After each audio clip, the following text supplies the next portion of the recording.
On the news tonight, 9 injured as fire guts bank building under construction in Victoria Island, Lagos.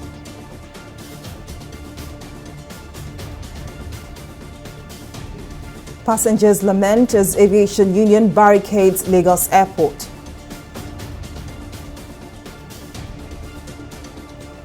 And leader of Pan-Niger Delta Forum, Edwin Clark, criticizes President Muhammadu Buhari over failure to formally transmit power to Vice President Yemi Osinbajo.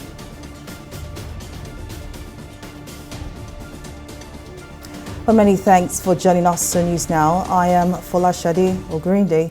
Several persons have been injured by a fire outbreak in a building under construction on Adiola Odeko Street in the Victoria Island part of Lagos State. The fire was said to have been caused by a generator explosion which occurred in the early hours of Tuesday. The Lagos State Emergency Management Agency said the 9 persons, all male adults, suffered burns and injuries and were taken to an undisclosed hospital. According to witnesses, a car with 3 passengers parked near the building where the explosion happened caught fire. The fire affected vehicles and other buildings around the premises. A car belonging to Rapid Response Squad (RRS) was also burnt outside the building. While still in Lagos, members of the Air Transport Services Senior Staff Association of Nigeria on Tuesday picketed the entrance gate of the Murtala Muhammed Airport 2 terminal in Lagos. The union alleged that its members working with the operators of the MMA2 by Courtney Aviation Services Limited were sacked without due process over the weekend. In a letter signed by its Deputy General Secretary, Francis Ajijole, the union had issued a 7-day ultimatum to the management of By Courtney Aviation Services Limited, asking them to reverse the sacking or face picketing. More details in this report. Passengers who had a flight to catch on Tuesday morning at the Murtala Muhammed Airport 2 terminal in Lagos were greeted at the sight of a closed gate in padlock and chains.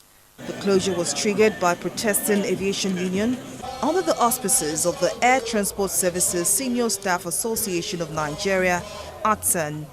The union says it is demanding a reversal to the sacking of 34 union members and an end to alleged exploitation of staff by the operator of Murtala Muhammed Airport Terminal 2 by Courtney Aviation Services Limited. They should recall all the terminated workers, failing which we will remain here until we get justice. Simple.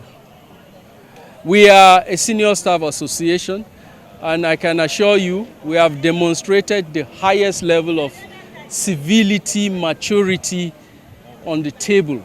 However, rather than respect the ethics of negotiations, they went ahead to terminate the employment of our elected executives, including union members. It's a clear case of victimization. It is not just for us that are affected, because many of us have left and they are still alive. We will leave. We are not expected to work here forever. After all, it is 35 years, 60 years old, you retire. We are doing it for others that are inside. That this oppression, this slavery and intimidation should stop. I'm agitated. Yeah, because you don't just lay me off after 16 and a half years of working with you for no offense. Our crime is joining the union and felt you will not pay us. In the spirit of solidarity, other unions in the aviation sector, including the Association of Nigeria Aviation Professionals, as well as National Union of Air Transport Employees, among others, were present to support their counterparts. We're here today to at least solidarity with our members. Don't forget that in labor movement, all of us we are working together, and we are together anytime. So we learned that Babala came here by Courtney Company has sacked about 35 officers without paying them their dues. So that is not acceptable in the labor movement. That's why we're here. The aviation union also alleged that the management of By Courtney Aviation Services Limited contracted some touts to ruin and hijack the peaceful protests. So those guys were here, we don't know who brought them, but they came to disrupt. You can see those bottles, they'll come break bottles so that the police can use force against us. That's what they did. The situation forced airlines operating within the airport terminal to stop flight operations, a development passengers say has caused disruption to their plans. I'm going to Jos, and direct flight to Jos is quite rare, and I had to pay a lot for it. And I need to resume where I'm going tomorrow. It's very important that I get there tomorrow. I'm going back to school. And this has Affected my movement and everything, because though I'm meant to drive from here to take another bus to another state, but the inconveniences now, I'm not sure I'll be able to access my road going back today. It has been hectic, stressful. I don't even know what to use to qualify it right now. I've been walking down from a very far distance before I got here. As you can see, I'm even sweating. It has been a bad experience, actually. Airline operators, business owners at the premises, as well as well-meaning citizens, called for the intervention of relevant authorities and agencies to avoid further escalation. Folashade Ogrinde, TV360 News. Leader of the Pan-Niger Delta Forum, PANDEF, Edward Clark, says President Muhammadu Buhari breached the constitution by not formally transmitting power to Vice President Yemi Osinbajo before leaving for London for his routine medical checkup. Addressing a press conference in Abuja on Tuesday, Clark accused the president of taking Nigerians for granted and violating Section 145 of the Constitution, which mandates him to hand over power when he is traveling. Femi Adesina, special advisor to the president on media and publicity, announced Buhari's departure on Monday. He said the president is expected back in the country in the second week of November. However, there was no mention of whether Osinbajo would be in charge in the president's absence. Well, to discuss this further, I'm joined now by Liberus Oshoma, legal expert.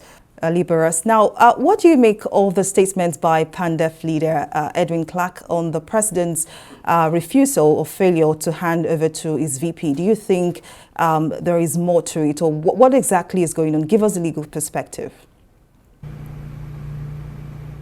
Yeah, I think the people that are urging the president not to transmit power to his vice president are being mischievous and standing the law on its head. Section 145 of the Constitution is very clear on the matter. It says whenever the president is traveling, he shall transmit power to the president via a written letter, and until he does contrary, the vice president will act in his stead. There's a proviso to that section, which was the doctrine of necessity introduced by the 7th Assembly, that in the event that the president is unable to transmit power for 21 days, then the National Assembly shall by an instrument, transmit power, which was the doctrine of necessity that enabled the National Assembly to transmit power to acting President Goodluck Jonathan then. So it is this proviso that these mischievous people are now hanging on to say that the president can only transmit power if he's away for 21 days. That is not the law. That is not the intendment of that proviso to the Section 145, and that also was not what was meant by by the drafters when they introduced that section. What that was meant to achieve was, in the event that the president is incapacitated to the extent that is unable to transmit power, it does not accommodate the fact that the president is at liberty not to transmit power whenever he's out of the country for less than 21 days. I think what is basically playing out really is the fact that when the president transmitted power to Osinbajo, we saw when he went on medical leave and transmitted power, it was the cabal or the powers that be didn't like the fact that Osinbajo acted and took certain decisions that were far-reaching. And so it is all to checkmate that basically you see what is playing out here. Well, indeed, Liberus Oshoma, legal expert, thank you very much for your time and your contribution. But moving on, the presidential candidate of the New Nigeria People's Party, Rabiu Kwankwaso, has pledged that he would ensure that all entry examinations into tertiary institutions were free for Nigerians. According to him, his administration, if elected in 2023, would ensure that parents do not pay a dime as registration fees for the West African Examination Council (WAEC), Joint Admissions and Matriculation Board (JAMB), and National Examination Council. The NNPP presidential candidate also pledged to mop up the 20 million out-of-school children in Nigeria in the next 4 years. In the document, Kwankwaso maintained that examination bodies are not revenue-generating agencies and must not operate as such. The Minister of Information and Culture, Lai Mohammed, says his ministry is losing the war against fake news, disinformation and hate speech in Nigeria. Lai Mohammed will voice his concern during the budget defense session of his ministry and other related agencies, made a strong case for increased funding to fight fake news, disinformation and hate speech, the latest being, in his view, the terror alert raised in Nigeria by the United States of America, United Kingdom and other foreign governments. The minister said the Nigerian media has evolved from what it once was decades ago to one that is driven by the World Wide Web and social media. Yet that the country needs to change its approach to address the present menace. The major challenge the whole world is facing today is actually battling disinformation, fake news, and hate speech. And when you look at the technology today, and you look at the avalanche and deluge of information that you even receive unsolicited today, you can better be able to see the challenges this ministry faces. Like what we said, the next third world war will be caused by fake news. So we believe that the earlier the governments all over the world realize that as much attention and so should be paid to media as to housing, as to transportation, I think it's better for all of us. We live today in a world of perception, and perception is usually reality. And I'm sure many of us have been victims here of fake news. And I think this is my major challenge, that people they still think media is what it was 20, 30 years ago. Well, we'll take a break here, but still to come, bronze-winning Flamingos arrive Nigeria amid cheers. Details of the story and more right after this break.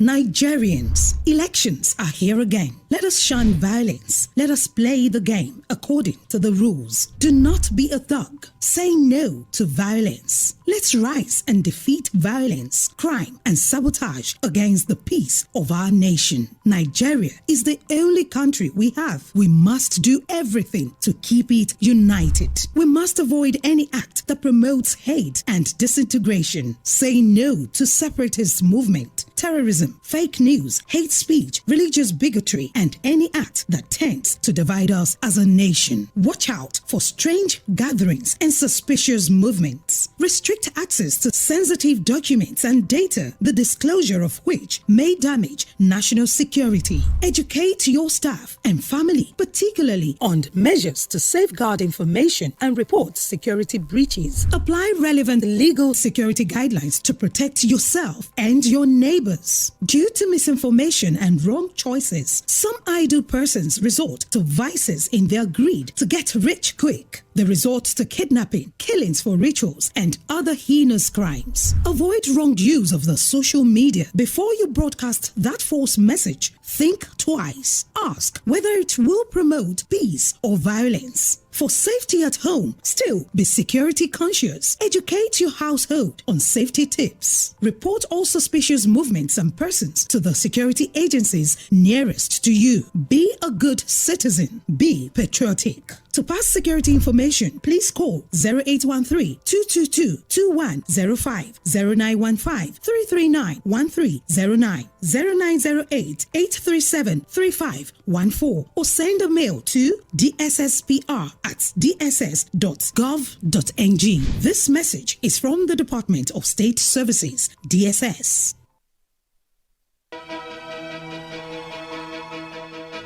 Opinions are free. Facts are sacred. but truth is universal. How, in practical terms, can we, for instance, de-escalate the tension? President must see himself as the President of the Federal Republic. We know where the enemy is. 3 places. The Lake Chad Basin, the border area between Nigeria and Cameroon, and then the Sambisa Forest. On TV360, we give you a complete dose of everything. Opinion, facts, and undiluted truth. I hardly believe what politicians are saying in this part of the world. A new Nigeria is possible, a future is possible. We delve into the issues, dissect it so that you can understand it, use it to take action. I don't think there's any need for any governor to look for grant for ranching. TV360, dissecting the issues.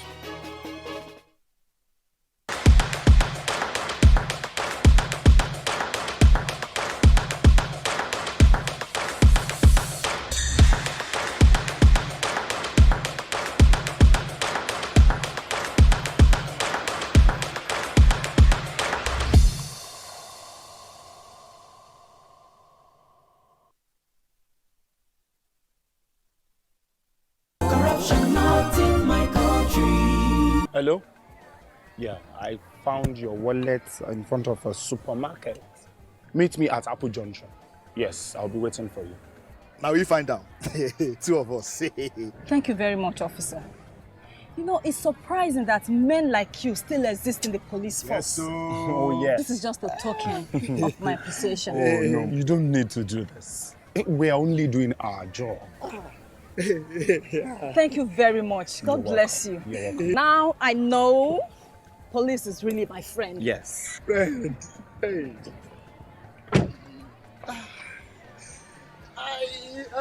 Which came out with this one? I don't understand. You know your problem. You are greedy.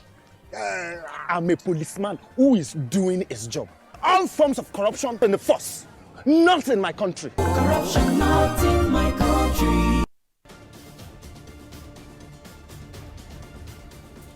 Welcome back. Well, in case you missed any of our news bulletin or for more updates, do log on to our website on www.tv360nigeria.com. You can also follow us on our social media platforms on Twitter, Instagram, and YouTube at TV360 Nigeria. On Facebook, we're at TV360 Online.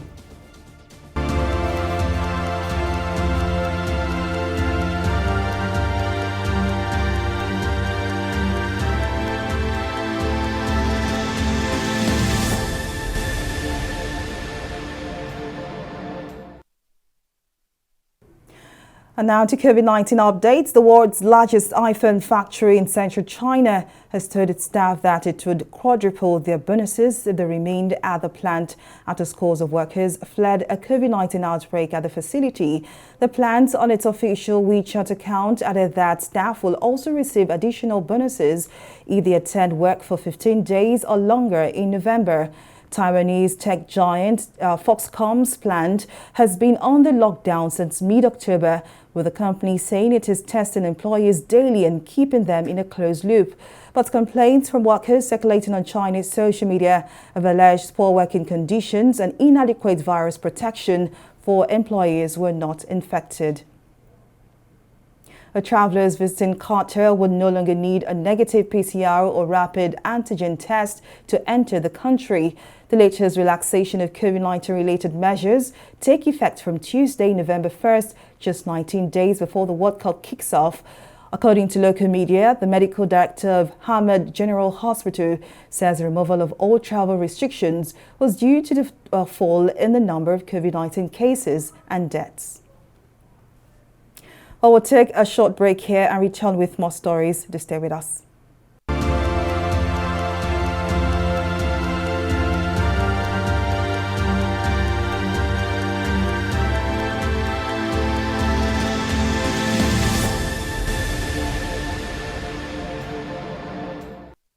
Corruption not in my country.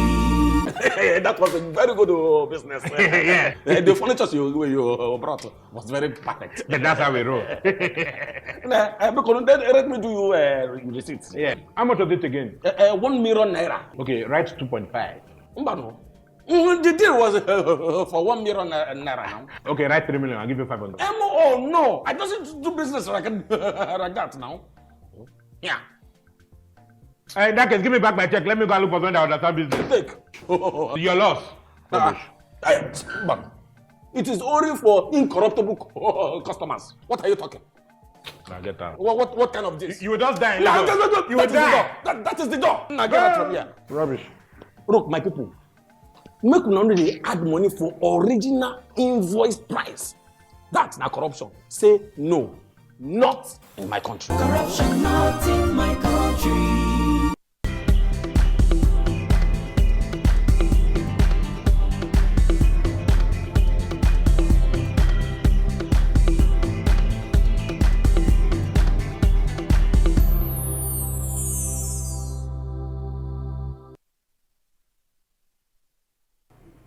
Welcome back. Let's now join Mary Kanu for more stories and business. Over to you, Mary.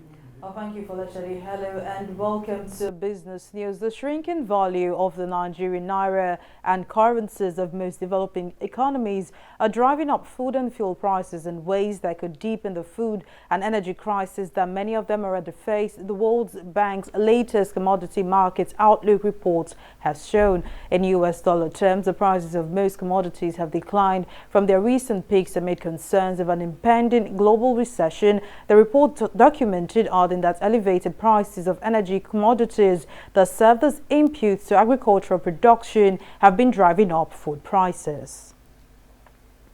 The Independent Petroleum Marketers Association of Nigeria, IPMAN, have threatened to withdraw its service over incessant increment on the price of the premium motor spirit in the eastern part of the country. The marketers in a statement blamed private depots for the hike in price. According to them, they were buying from depots at 185 naira per litre, saying that after adding other expenses, the price would increase to 200 naira per litre. The marketers added that even at 200 naira per litre, their businesses could not thrive, considering the high cost of diesel to power the station and the exploitation from private tank depot owners and the Nigeria Union of Petroleum and Natural Gas Workers, NUPENG. We'll take a short break and return with stock market report.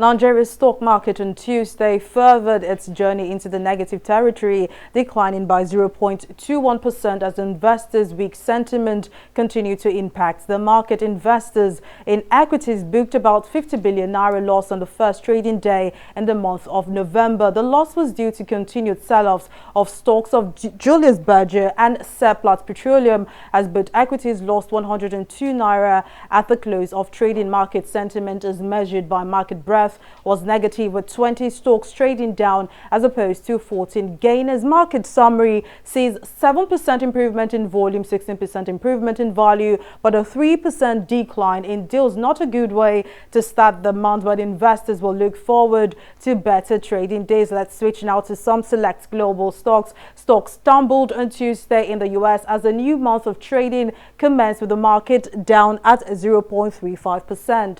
Well, that's the stock market report. For Lashadi, back to you. Well, many thanks, Mary, for that update. And now on the foreign scene, Ethiopia's Prime Minister Abiy Ahmed says there is heavy foreign interference in the continuing talks between the government and Tigray administration, but remains hopeful a peace pact will be reached. Now, speaking to journalists, Abiy said Ethiopians can solve their matters despite international pressure for a ceasefire. He also confirmed the Federal Army's capture of the Tigray towns of Shire, Axum and Adwa last month from the rebel Tigray People's Liberation Front. The negotiations, which began on 25 October in South Africa, continued on Monday, although they were initially expected to end on Sunday. And now to sports. World's third best under-17 women's football team at the just concluded tournament in India. The Flamingos of Nigeria have arrived the country.